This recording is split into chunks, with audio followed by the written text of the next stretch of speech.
Assalamualaikum warahmatullahi wabarakatuh. Alhamdulillahi rabbil alamin. Wassalatu wassalamu ala nabiyyina wa rasulina Muhammadin wa ala alihi wa ashabihi wa man tabi'ahum bi ihsanin ila yaumiddin. Amma ba'du, kaum muslimin, kaum muslimat, rahimani wa rahimakumullahu jami'an. Pada kesempatan ba'da maghrib yang berbahagia ini, kita lanjutkan pelajaran kita membaca kitab Min Hidayati Suratil Fatihah. Di antara hidayah-hidayah yang terkandung di dalam surat Al-Fatihah, dan kita masih berada pada hidayah yang ketujuh, yaitu di dalam surat Al-Fatihah terkandung penegasan tentang mengimani takdir, bahwa wajib seorang mukmin untuk beriman kepada takdir Allah Jalla fi'ula. Pembahasan kita yang terakhir atau yang sebelum ini adalah tentang 4 tahapan, ya, 4 tahapan dalam mengimani takdir, atau 4 langkah, 4 martabah dalam mengimani takdir. Martabat yang pertama adalah mengimani ilmu Allah Subhanahu wa ta'ala. Ini yang pertama, bahwa kita wajib mengimani ilmu Allah yang meliputi segala sesuatu yang sudah terjadi dan yang akan terjadi, dan bahkan yang tidak terjadi sekalipun, andai kata terjadi, Allah juga mengetahuinya. Dan didukung dengan dalil-dalil yang banyak di dalam Al-Quran tentang ilmu Allah yang meliputi segala sesuatu. Untuk sampai kepada tingkat keimanan kepada takdir ini, keimanan yang benar, kita harus mengimani ini, bahwa Allah mengetahui segala-galanya, bahwa Allah mengetahui apa yang telah terjadi, apa yang akan terjadi, ya, dan bahkan apa yang tidak terjadi pun, andai kata terjadi, Allah juga mengetahui. Dengan dalil-dalil dari Al-Quran yang telah kita pelajari, diantaranya ayat tentang orang-orang yang meminta kembali ke dunia. Allah bercerita tentang hari akhirat, tentang hari kiamat, bahwa nanti ada manusia-manusia yang meminta balik ke dunia. Ada orang yang meminta balik? Ada. Allah yang bercerita demikian dan dinukilkan dalam Al-Quran di berbagai tempat.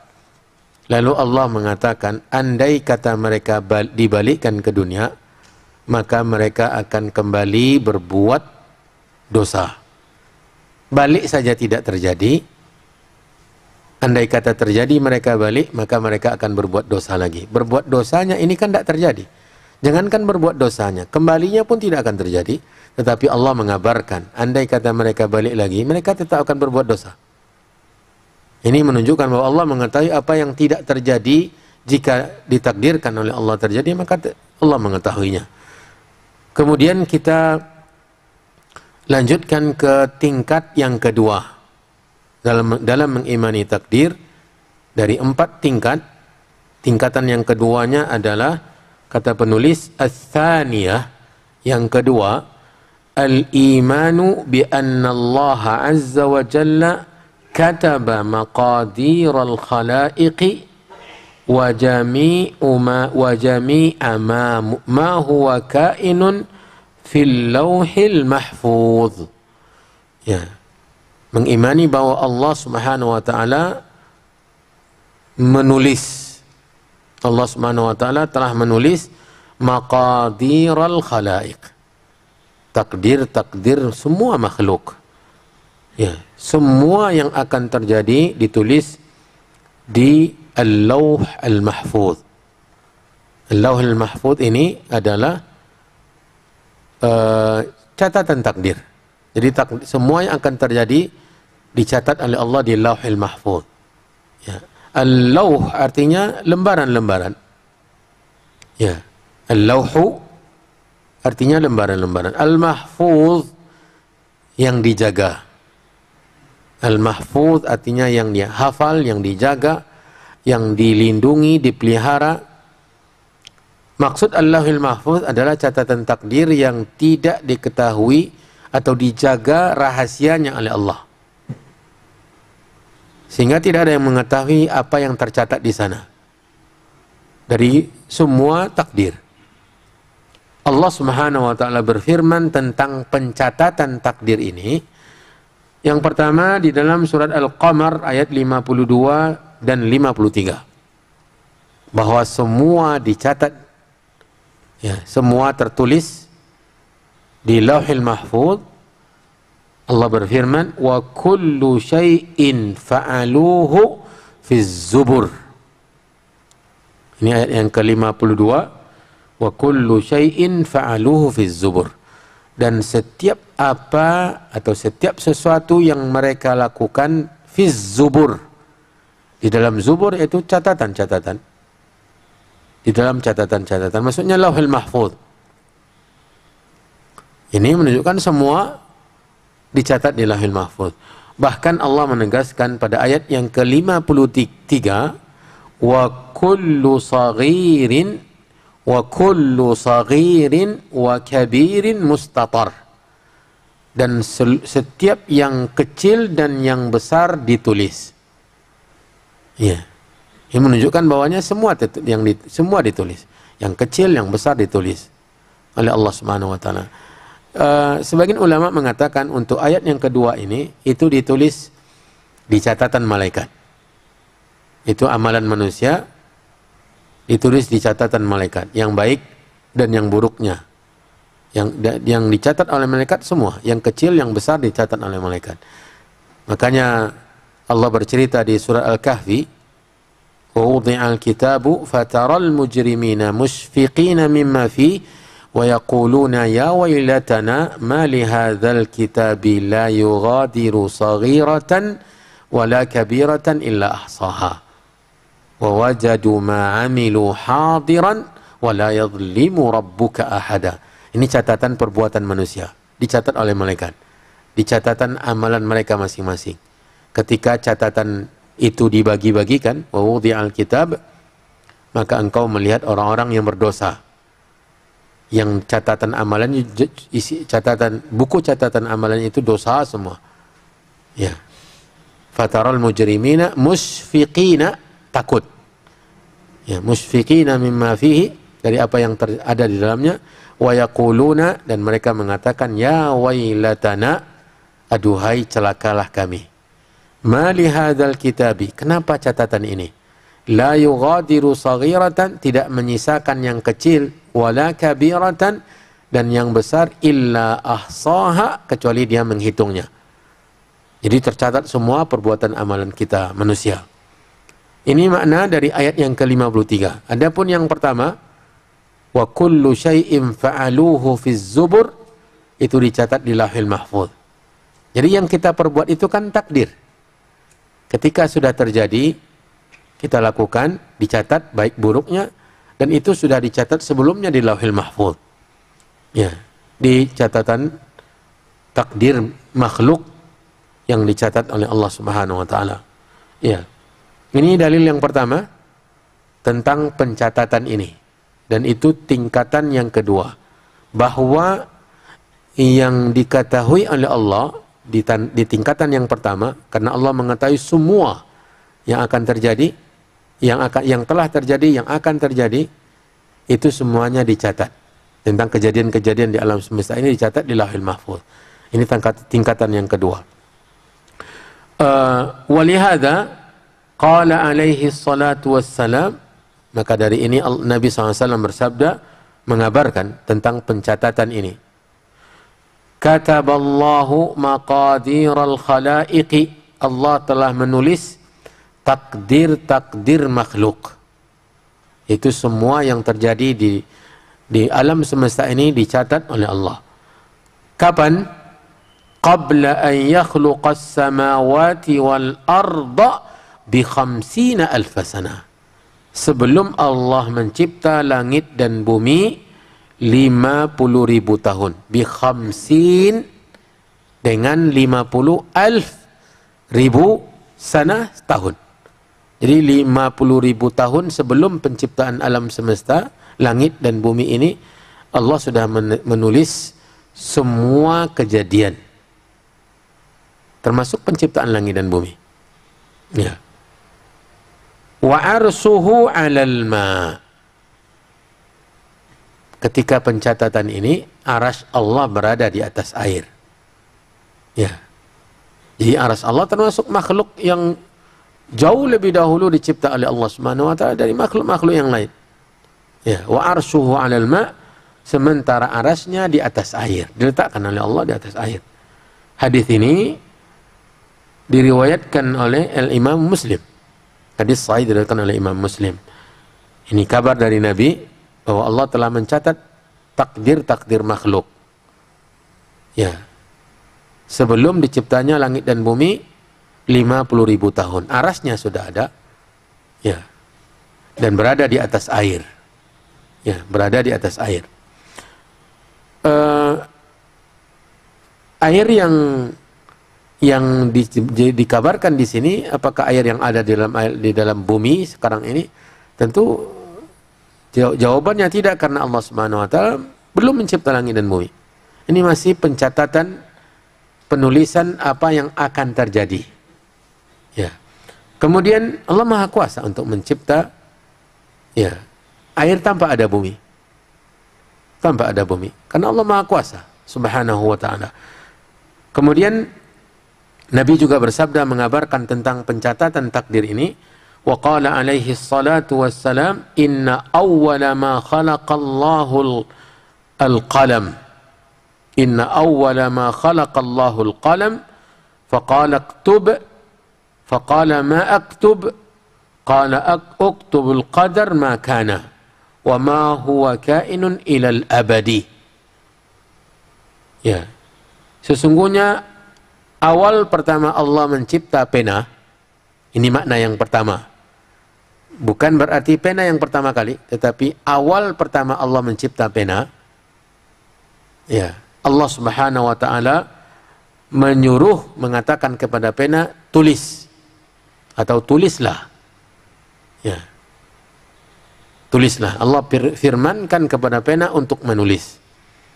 Faqal, kata pena, ma aktub, apa yang akan saya tulis? Qal, kata Allah berfirman, uktubil qadar, tulislah takdir makana, apa yang sudah terjadi. Ya. Wa ma huwa kainun ilal abadi, dan apa yang akan terjadi sampai selama-lamanya, sampai akhir dari alam semesta ini. Itu yang ditulis, yang diperintahkan oleh Allah Subhanahu wa taala, pena untuk menulisnya. Tulislah semua yang sudah terjadi, kan arasnya sudah ada. Ya.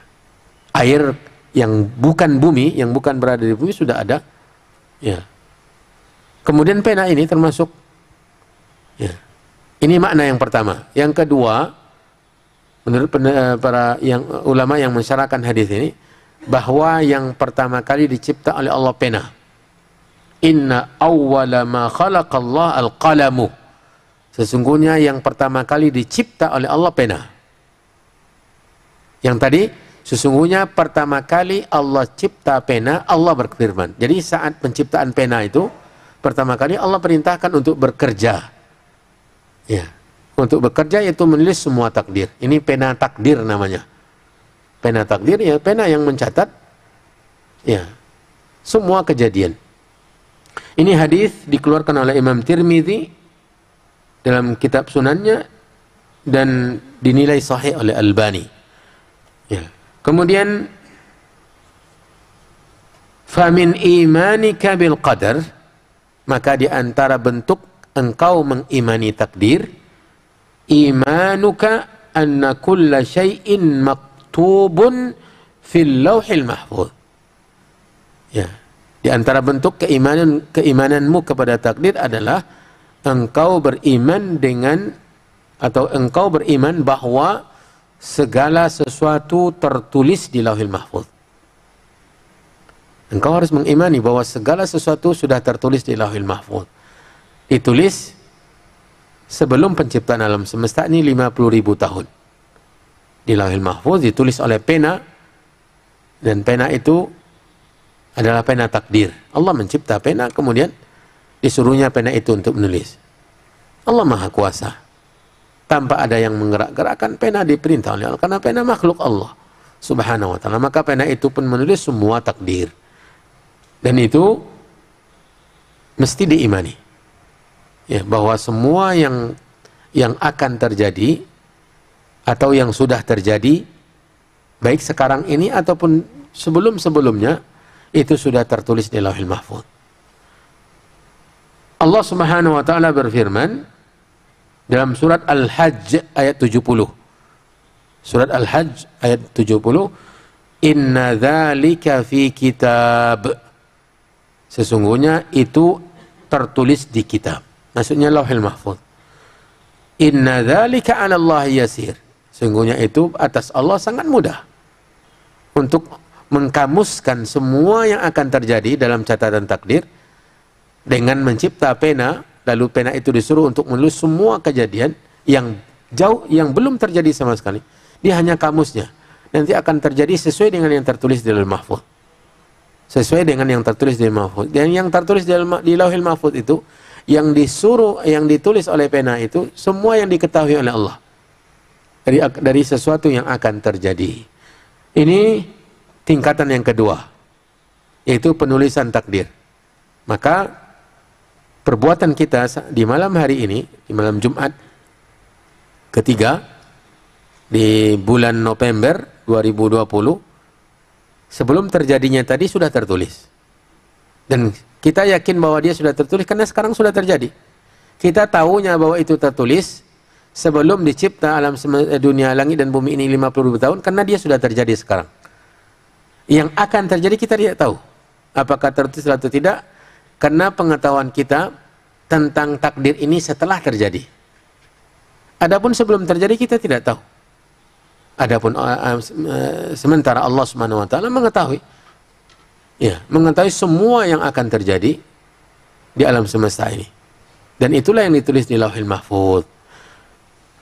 Kemudian tingkatan yang ketiga, ilmu yang pertama, yaitu bahwa Allah Subhanahu wa ta'ala ilmunya meliputi segala sesuatu yang telah terjadi, yang akan terjadi, dan itu ditulis di Lauhil Mahfuz sebagai tingkatan kedua, yaitu penulisan takdir. Tingkatan ketiga, al-imanu bimasyiatillahi tabaraka wa ta'ala an-nafidhati wa qudratihi syamilah. Al-imanu bimasyiatillahi tabaraka wa ta'ala an-nafidhati wa qudratihi asyamilah. Beriman atau mengimani masyiatullah. Mengimani masyiatullah. Yang mana masyianya ini nafidah, mesti berlaku. Nafidah itu maksudnya mesti berlaku. Tidak akan ada yang bisa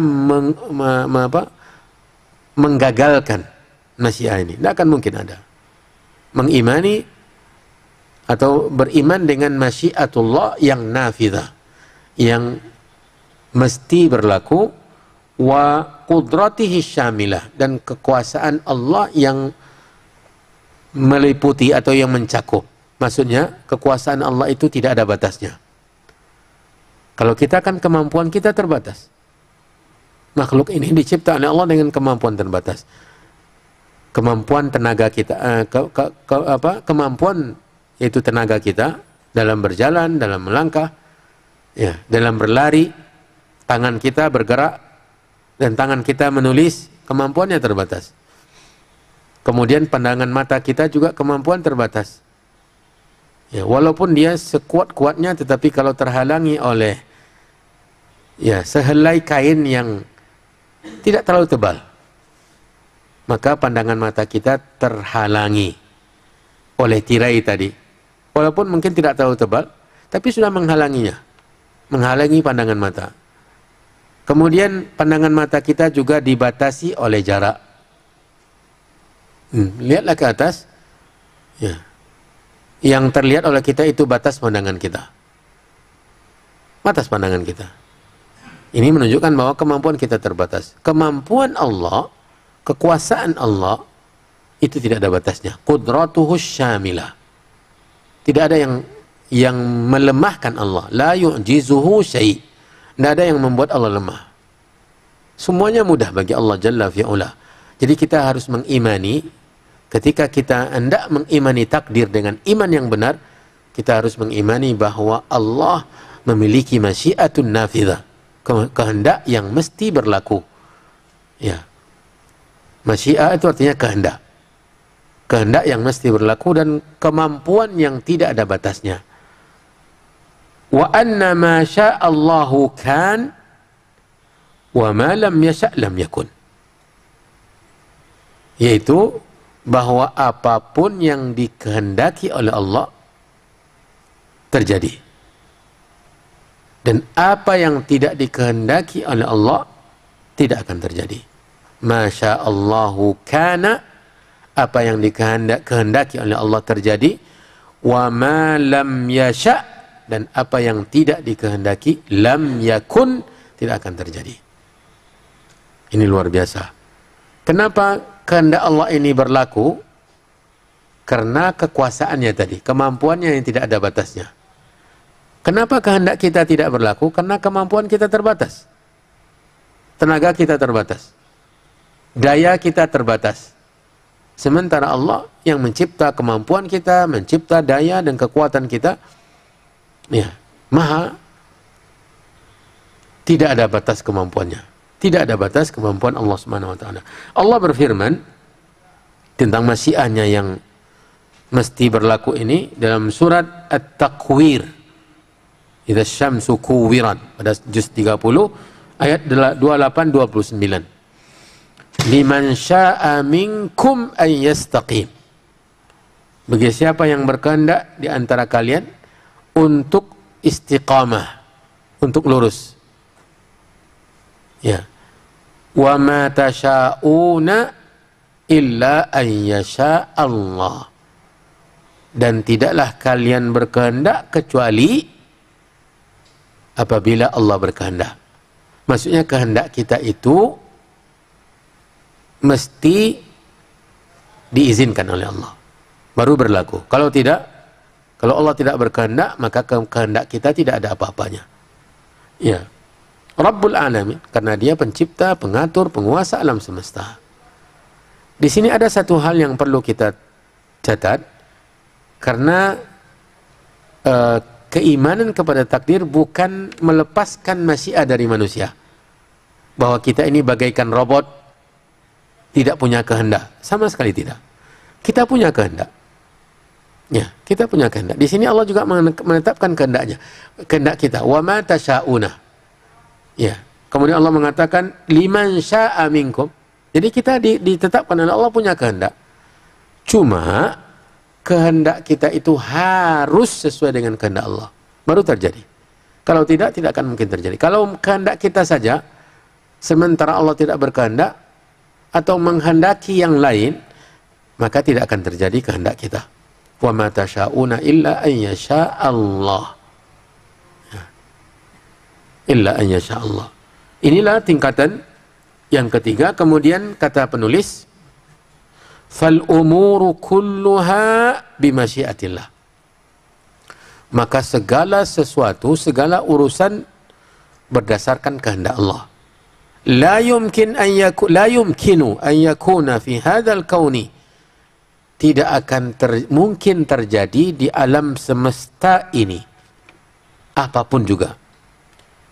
Harakatan, baik itu gerakan, wala sukun ataupun diam, ya, bergerak atau diam, wala hayatun wala mautun, atau hidup ataupun mati, wala khafdun wala rafa, turun ataupun naik, wala hidayatun wala dalal, sampai petunjuk atau sesat. Itu kan semuanya kejadian illa bimasyiatillah. Itu semua tidak akan terjadi tanpa kehendak Allah. Ya, tanpa kehendak. Adanya gerakan, adanya diam, tidak bergerak, lahirnya seorang manusia, matinya, meninggalnya seorang manusia, atau hidup dan mati di dunia ini pada makhluk-makhluk Allah, naik atau turun, adanya seseorang memperoleh hidayah atau tidak, sesatnya seseorang, ini semuanya terjadi karena kehendak Allah Subhanahu wa taala. Ini yang merupakan tingkatan yang ketiga. Meyakini bahwa semua kejadian berdasarkan kehendak Allah. Untuk lebih memahamkan kita, jangan nanti dikira bahwa kehendak Allah ini konsekuensinya adalah cinta. Bahwa semua kejadian itu kehendak Allah, iya. Berarti kekufuran dikehendaki Allah, iya. Berarti dicintai oleh Allah. Nah, makanya para ulama akidah membagi kehendak ini, membagi masyiat itu kepada dua bahagian. Masyiatullah terbagi dua. Yang pertama, masyiatun kauniyatun qadariyah. Masyiatun kauniyatun qadariyatun. Maksudnya masyiah, kehendak, hanya sebatas untuk mencipta dan menetapkan apa yang terjadi, umum. Ya. Semua yang terjadi itu kehendak Allah.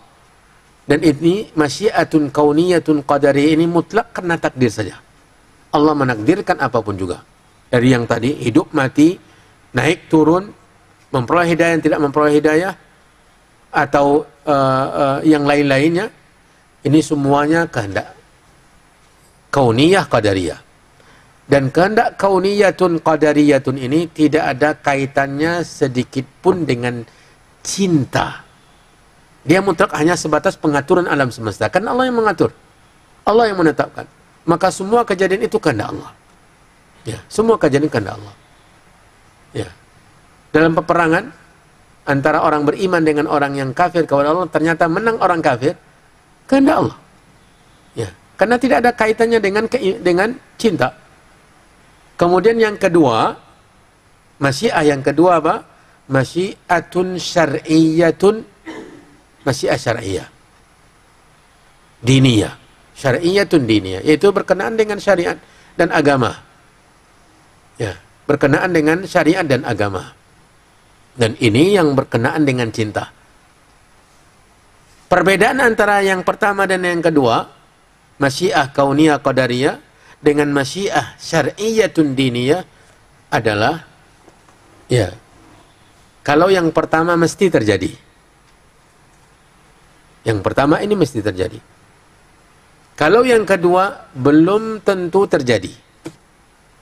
Karena dia hanya kehendak, keinginan, kehendak yang syar'i. Allah Subhanahu wa taala secara syar'i menginginkan imannya Fir'aun. Allah menginginkan beriman Fir'aun. Maka Allah Subhanahu wa taala utus Nabi Musa dan Harun, "Idhhab ila Fir'auna innahu tagha." Idhhab ila Fir'auna innahu tagha faqul hal laka ila an tazakka wa ahdiyaka ila rabbika fatakhsha. Idhhaba ila Fir'auna, idhhaba kepada Musa dan Harun, ila Fir'auna faqula lahu qawlan layyina. Bahkan sarana untuk diterima oleh Fir'aun nasihat mereka, dakwah mereka dijelaskan oleh Allah. Ucapkanlah kepada dia ucapan yang lemah lembut. Bukankah ini keinginan? Allah utus Nabi Musa dan Harun untuk datang kepada Nabi Musa, kepada Fir'aun untuk mengajak dia beriman, dan bahkan menggunakan kata-kata yang lemah lembut. Qula lahu qawlan layyina la'allahu yatadzakkara aw yakhsha, agar dia bisa mengambil pelajaran dan takut kepada Allah Subhanahu wa taala. Allah berkehendak secara syar'i tetapi tidak terjadi. Ini perbedaannya, bahwa yang pertama itu mesti terjadi, kufurnya Fir'aun, masyiatun kauniyah. Kenapa? Karena sudah terjadi. Fir'aun sudah terjadi. Allah ceritakan kekufurannya. Ya, kufurnya Haman, Qarun, istri Nabi Nuh, anak Nabi Nuh. Kan itu semuanya kejadian-kejadian yang sudah terjadi di alam semesta. Kita yakin itu masyiah kauniyah. Hanya pengaturan untuk alam semesta. Dan tidak ada kaitannya dengan kecintaan Allah Subhanahu wa Ta'ala. Dan ini salah satu perbedaannya. Kemudian apakah pernah berkumpul antara kedua masyiah ini? Ada. Ya. Berkumpulnya dua masyiah ini ada. Berimannya para nabi.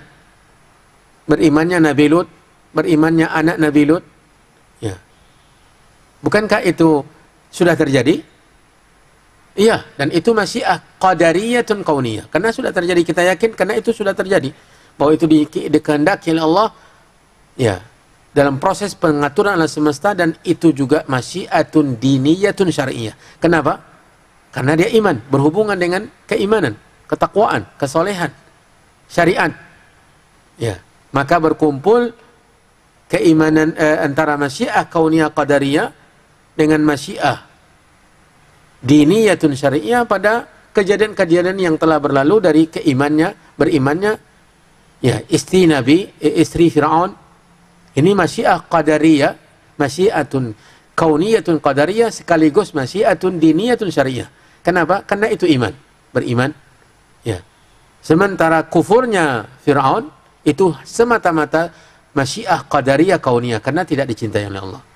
Yang syari'iyah ini dicintai oleh Allah Subhanahu wa Ta'ala. Ya. Ini untuk menegaskan bahwa tingkatan yang ketiga dari mengimani takdir adalah mengimani bahwa semua yang terjadi itu ditakdirkan oleh Allah, dikehendaki oleh Allah. Apapun kejadiannya. Dan itu tidak ada sangkut pautnya dengan apa? Dengan cinta. Ya. Dengan cinta Allah. Semua yang terjadi. Semua kejadian alam semesta ini takdir Allah, dikehendaki oleh Allah Subhanahu wa Ta'ala. Yang sudah terjadi. Adapun yang belum terjadi, kita tidak tahu. Yang kita tahu sekarang kejadian-kejadian di alam semesta ini, itu semuanya adalah masyiatullah. Karena semua yang terjadi kehendak Allah. Masya'akana. Apa yang terjadi kehendak Allah. Terkadang mungkin kita tidak menyukai kejadiannya, tetapi sudah dikehendaki oleh Allah. Maka yang berlaku kehendak Allah. Banyak dari kejadian di alam semesta yang terjadi pada kehidupan kita, kita tidak menyukainya. Tetapi itu terjadi. Kenapa? Allah berkehendak. Allah berkehendak. Ya. Sementara yang akan terjadi dalam kehidupan kita, kita tidak tahu. Ya, karena dia belum terjadi. Ya. Yang tadi kita bicarakan tentang masyiah kauniyah qadariyah, masyiah diniyah syariah, itu contohnya yang telah berlalu. Yang semuanya adalah masyiah qadariyah. Karena sudah terjadi dan kita mengenalnya. Berita-berita tentang kejadian-kejadian dibinasakannya orang-orang kafir, orang-orang yang musuhi para nabi, diselamatkannya orang-orang yang beriman. Ya. Allah menyelamatkan Nabi Nuh dan orang-orang yang beriman. Allah selamatkan Nabi Hud dan orang yang beriman bersamanya. Allah selamatkan Nabi Saleh dengan orang-orang yang beriman bersamanya. Allah selamatkan Nabi Lut. Ya. Najainahu bisahar. Kami selamatkan dia di waktu sahur, di waktu malam. Ya. Ini sudah terjadi? Iya.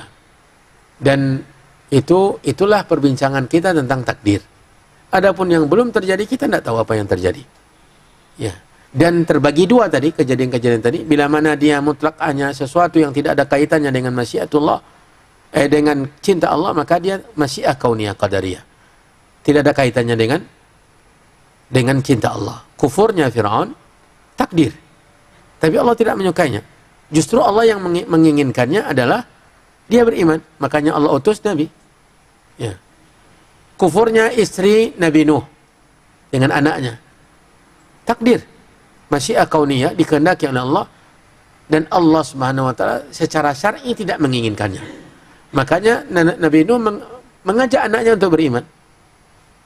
Allah bercerita tentang bagaimana Nabi Nuh pada detik-detik terakhir sebelum anaknya dibinasakan tetap mengajaknya untuk selamat. Ya, Nabi Nuh mengatakan kepada anaknya, masuklah, irkab ma'ana, wala takum ma'al kafirin. Ini menunjukkan bahwa Allah menghendaki dia beriman, tetapi itu kehendak syar'i yang belum tentu terjadi. Ya, kemudian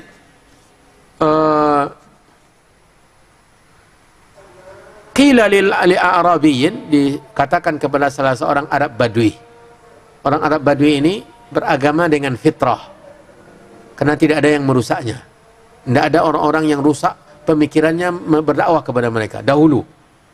Jadi ada banyak di antara mereka yang masih dalam keadaan fitrah. Ditanyakan kepada mereka, bi ayyi syai'in arafta rabbak? Bagaimana caranya engkau mengenal Tuhan penciptamu? Perhatikan, jawabannya sangat luar biasa. Qal binaqdil azaimi wa hillil himami.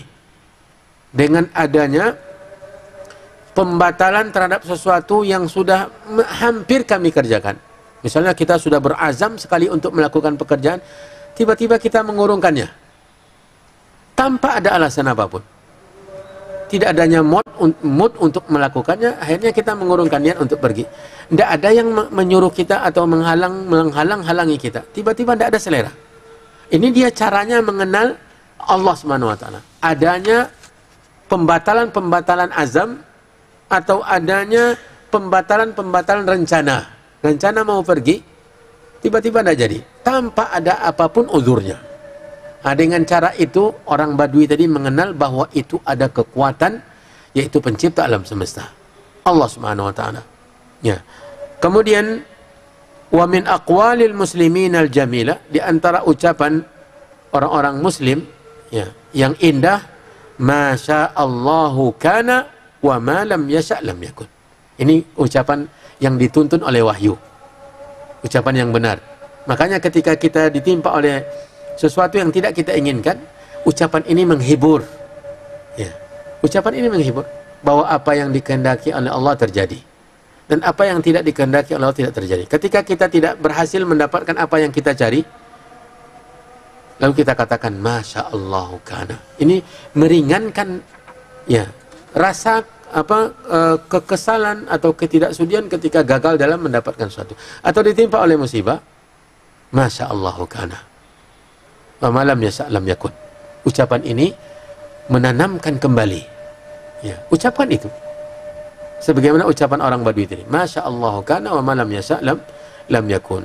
Kemudian di antara ucapan ini nukilan dari ayat. Liyaqdiyallahu amran kana maf'ula. Ucapan ini juga menenangkan batin kita. Dalam surat Al-Anfal kalau saya tidak salah, liyaqdiyallahu amran kana maf'ula. Agar Allah menetapkan perkara yang memang dikehendaki oleh Allah. Adapun kehendak kita tidak bisa berlaku begitu saja tanpa dikehendaki oleh Allah. Ini ucapan-ucapan yang membantu kita untuk menerima takdir Allah Subhanahu wa taala. Tersisa tingkatan yang keempat, ini akan kita lanjutkan pada perjumpaan yang akan datang. Wallahu taala alam. Wa sallallahu wa sallam wa baraka wa an'am ala nabiyyina wa rasulina Muhammadin wa ala alihi wa ashabihi wa man tabi'ahum bi ihsanin ila yaumiddin wa akhiru da'wana anil hamdulillahi rabbil alamin. Wassalamu alaikum warahmatullahi wabarakatuh.